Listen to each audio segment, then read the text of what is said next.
Vamos a otra entrevista de Agustín Laje, en este caso una entrevista radial, que creo que también subió él a su canal secundario, sí. Se llama La libertad avanza, va con una identidad consolidada. Con la elección de Buenos Aires, el gobierno mostró que tiene mano para la política, que ser amateur y ser bueno para la política no son cuestiones irreconciliables. Lo interesante es que nada de todo lo que escuchamos es lo que pasa actualmente. La economía está marchando bien, la pobreza bajó, el ajuste fiscal logró su cometido fundamental, que era controlar, neutralizar la inflación está a la baja, salimos del cepo, la economía se reactivó, la recesión ya terminó hace rato, el PRO era un partido novedoso, juvenil, fresco, urbano, tecnológico, nació también con las incipientes redes sociales, se movían como pez en el agua en las redes sociales, eran buenos para eso y terminaron peleándose con la inteligencia artificial y con los memes de Twitter. La mayor cantidad de jóvenes en Argentina en las últimas elecciones votó por Javier Milei. Cuando uno mira sociológicamente el votante de Milei, te vas a dar cuenta que la mayor fuerza proviene de las generaciones más jóvenes. ¿El gobierno va por la eliminación del aborto Mira, legal? yo eso no te lo puedo asegurar porque yo no soy parte del gobierno. Yo aclaro, y esto es bueno que se sepa, yo no soy funcionario del gobierno, no tengo ningún tipo de rol allí. Ahora, a mí personalmente me parece que en algún momento eso se debería discutir.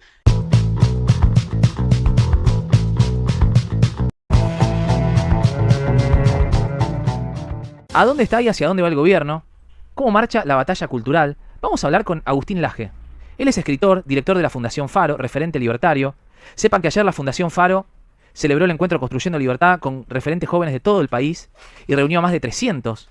Hay muchos que están involucrándose activamente en la difusión y defensa de las ideas liberales, que hay que decir Agustín Laje lo hace desde mucho tiempo, aun cuando estaba de moda ser progre. ¿Cómo te va, Agustín? Mi nombre es Hernán Funes, estamos en Cadena 3 para Rosario y una enorme región. Buen día, gracias por atendernos. ¿Qué tal, Hernán? ¿Cómo estás? Un gusto. Gracias a ustedes por llamarme. Igualmente, gracias por tu tiempo. Estoy leyendo La Nación y Carlos Pañi dice hoy que Milei ha descubierto la llave de la clase media. Alguno diría es el bolsillo, ¿no? Y la estabilización de la economía. Aunque una parte de la Argentina, digo, parezca que no le está pasando bien, los números pueden marcarlo, otra está comprando autos 0 kilómetro como nunca. Las concesionarias de Rosario esperan superar el 40, tener un 40% de ventas más que el año pasado. Pero dicho esto, Agustín, ¿cómo marcha el rumbo del gobierno para vos? ¿Con la elección de Buenos Aires le encontró la llave de la clase media? A ver, mira, yo te diría, con la elección de Buenos Aires el gobierno mostró que tiene mano para la política, que ser amateur y ser bueno para la política no son cuestiones irreconciliables.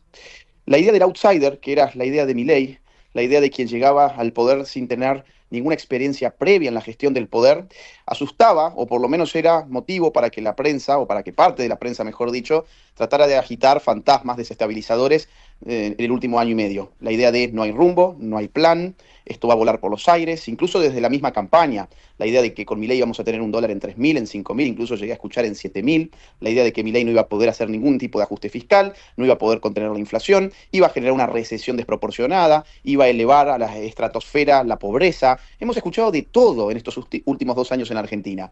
Lo interesante es que nada de todo lo que escuchamos es lo que pasa actualmente. La economía está marchando bien, la pobreza bajó, el ajuste fiscal logró su cometido fundamental, que era controlar, neutralizar la inflación está a la baja, salimos del cepo, la economía se reactivó, la recesión ya terminó hace rato, la pobreza bajó de un modo histórico, del 55%, la última medición en el 36%. Entonces, claro, la gente evidentemente iba a votar a favor de Milei. La gente vota, entre otras cosas, con el bolsillo. Digo entre otras cosas porque en política hay más factores que el bolsillo. Pero el bolsillo en una sociedad tan castigada como la Argentina es ciertamente fundamental. Entonces, lo que acaba de pasar en Ciudad de Buenos Aires muestra a las claras que en la Argentina hay solo dos fuerzas políticas en pie. El kirchnerismo, por un lado, que lamentablemente sigue en pie, y por el otro lado esta fuerza novedosa, con ideas muy categóricas, muy distinta del macrismo en ese sentido, con una identidad ideológica, yo te diría, más que vigorosa. Bueno, esto se va a dirimir en principio el 7 de septiembre en la provincia de Buenos Aires. Sí, pero Tendremos un round fundamental y luego... Sí. ¿Para vos la fuerza del presidente Javier Milei ya se fagocitó al PRO y no hay otro camino que el acuerdo para la provincia de Buenos Aires con el PRO? Sí, sí, yo creo que ya ha quedado muy claro que Mauricio Macri no tiene el poder que él creía y que mucha gente pensaba que todavía retenía, no lo tiene. Mauricio Macri, alguien dijo ayer una frase estupenda, es un comandante de un ejército sin soldados. El PRO está totalmente desgastado, y está desgastado al menos en tres sentidos, Hernán. Por un lado, en un sentido político, ¿qué tiene para ofrecer el PRO? Yo realmente no podría responder esta pregunta. ¿Qué puede ofrecer? Lo que ofreció el PRO siempre fue una alternativa al kirchnerismo. Está claro que ya no es un instrumento idóneo para enfrentar al kirchnerismo. Por otro lado, estructuralmente, la estructura del PRO dependía al 99% de la ciudad de Buenos Aires, ciudad en la cual no pudieron retener ni siquiera una comuna. Después de 17 años de gobierno, ni siquiera una comuna pudieron retener. No van a tener además el uso y la disponibilidad de la caja, con la cual venían pautando a lo loco para tratar de contener el apoyo de la prensa. Y esto hay que decirlo también, venían pautando como locos.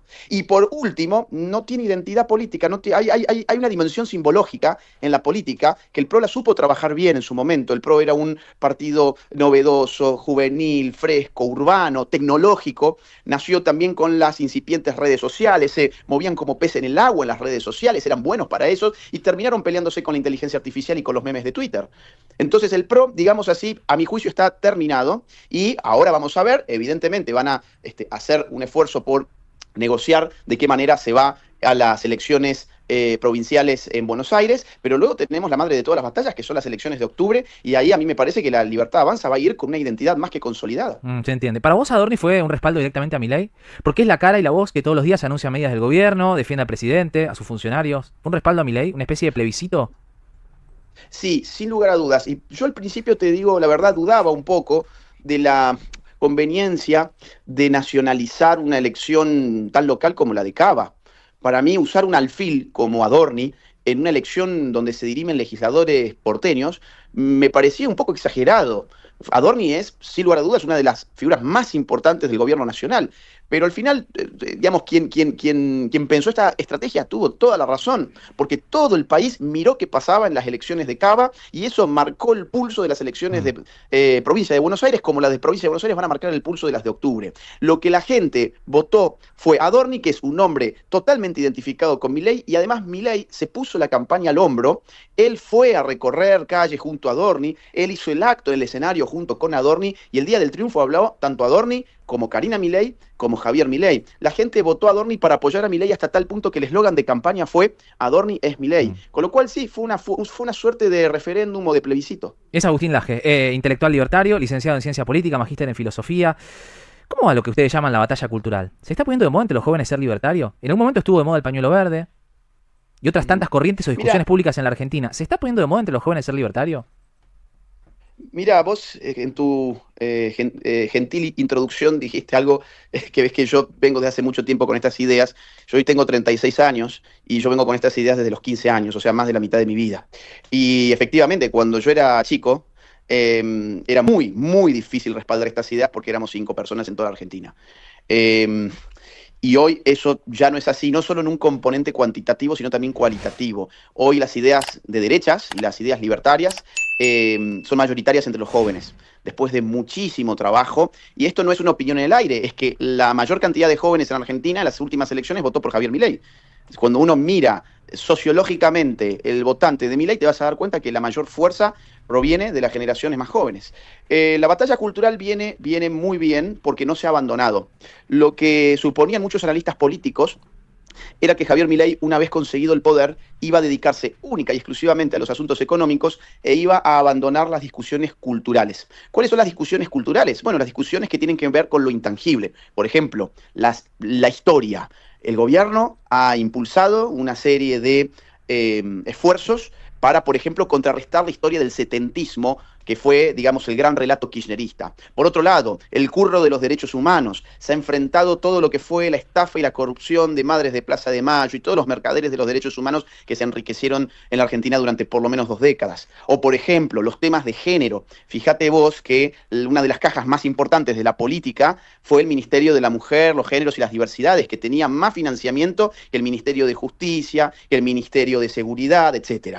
Ese ministerio voló, se eliminó el primer día. Y las consecuencias dijeron que iban a ser nefastas, que iba a aumentar los asesinatos contra mujeres, y fue todo lo contrario. Luego de una década, el primer año en que bajan los asesinatos contra mujeres fue en el primer año de gobierno de Milei, que cayó alrededor de un 16 o 17%. Hoy nos acabamos de enterar también que las agresiones sexuales en la Argentina se han reducido de una manera notable en el último año de gobierno de Javier Milei. Entonces, cuando vos ves tema feminismo, tema historia, tema género, tema derechos humanos, el pañuelito verde, antes de ayer en una intervención pública, Milei hablaba de la enorme caída de natalidad, que esto va a ser un gran problema para la Argentina y seguramente tendremos que replantear y rediscutir temas que, bueno, han marcado varios años de los últimos en Argentina, como ha sido el tema del aborto. ¿El gobierno va a eliminar el aborto legal?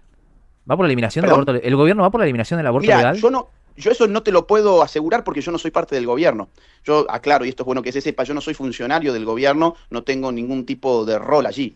Ahora, a mí personalmente me parece que en algún momento eso se debería discutir. Y te digo por qué. Porque la Argentina se discutió en el año 2018 y la decisión fue clarísima, fue no.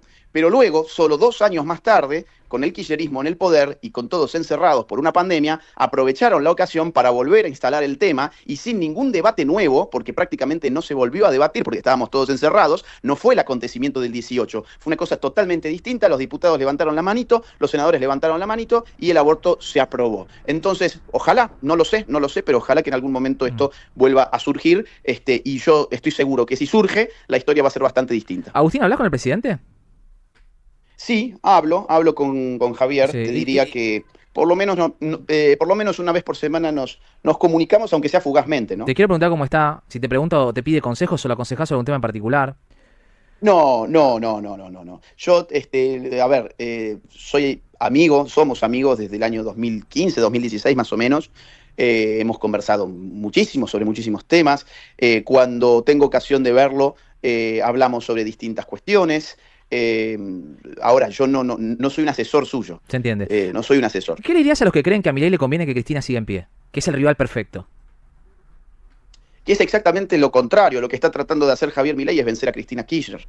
Pero para vencer a Cristina Kirchner, el paso previo era consolidarse como la única fuerza capaz de vencer a Cristina Kirchner. Quienes dicen que a Milei le conviene tener a Cristina Kirchner arriba, en realidad no se dan cuenta que ellos mismos estaban estorbando lo que es una confrontación 1 a 1, para que no se disperse el voto. Esas especulaciones eran propias de un momento histórico de la Argentina que ya no existe. Esas especulaciones eran propias de, por ejemplo, el contexto del gobierno de Mauricio Macri. Acá hay que terminar con el populismo de una vez. Te digo por qué. Porque queremos que lleguen inversiones extranjeras. Y si Cristina Kirchner está de pie, vivita y coleando, quienes están dispuestos a invertir en Argentina se asustan. A Milei lo último que le puede interesar es que Kirchner sea un rival vital. Cuanto más vitalidad tiene Cristina Kirchner, más se asustan las personas que tienen la posibilidad y la capacidad de invertir en Argentina. ¿Hacia dónde va el gobierno? A modo de conclusión. ¿Hacia dónde va? ¿Qué veremos de Javier Milei y del gobierno del presidente Javier Milei hacia 2026 o 2027? Bueno, a modo de conclusión te diría, vamos a octubre. En octubre va a haber una gran disputa por el músculo legislativo. Este gobierno no tiene actualmente músculo legislativo y aún así ha hecho cosas muy importantes. Imagínate que apenas hay 15% de diputados en la Cámara Baja de La Libertad Avanza, en la Cámara Alta tenés apenas 9% de senadores. Con eso es muy, muy, muy difícil sacar leyes. Aún así se han hecho cosas estupendas y ahora en octubre se recomponen esas cámaras parcialmente y La Libertad Avanza puede ganar músculo legislativo. Si gana músculo legislativo, prepárense porque van a venir las reformas libertarias de fondo, las más importantes. A ver, por ejemplo. Bueno, esto es un análisis político mío, insisto, yo no soy vocero oficial de nadie. No, pero de alguien que escucha al presidente y que defiende sus ideas desde hace mucho tiempo, muchísimo antes de que sea presidente. Digo, sí, mucho antes. ¿Cuál es reformas laborales, reformas impositivas, es decir, mayores desregulaciones. Va a haber otra forma, otra manera de hacer las cosas con otra velocidad. Y si esto sale bien, y ahí viene, digamos, la última fase, la economía argentina va a volar. Y si la Argentina vuela, que es además lo que ya están estipulando bancos internacionales de los más importantes, desde hace algunos meses incluso, ya están hablando de que la Argentina va a tener lo que hasta hace algún tiempo se llamaban tasas chinas de crecimiento. Y si esto es así, vas a ir al 2027 con un presidente de éxito económico incuestionable en un país acostumbrado al desastre económico. Vas a haber tenido una recuperación desde la nada, desde el desastre total y absoluto. Hace 2 años estábamos esperando una hiperinflación y ahora estamos hablando de ir a tasas chinas. Entonces, la gente en el 2027, si esta línea de tiempo que estoy intentando trazar se da de esa manera, va a tener la posibilidad de votar a Javier Milei para 4 años más. Y Agustín, 4 años más de Javier Milei va a tener otro músculo legislativo. Y si tiene otro músculo legislativo, las reformas pueden ser aún mayores todavía. Va a haber otro país acá, hermano. Agustín Laje, gracias por atendernos. Muchísimas gracias. Un fuerte abrazo. Muy buenos días. Gracias a vos, un gran abrazo. Igualmente, él está en Europa. Bueno, ahí pasaba entonces esta entrevista radial de Agustín Laje.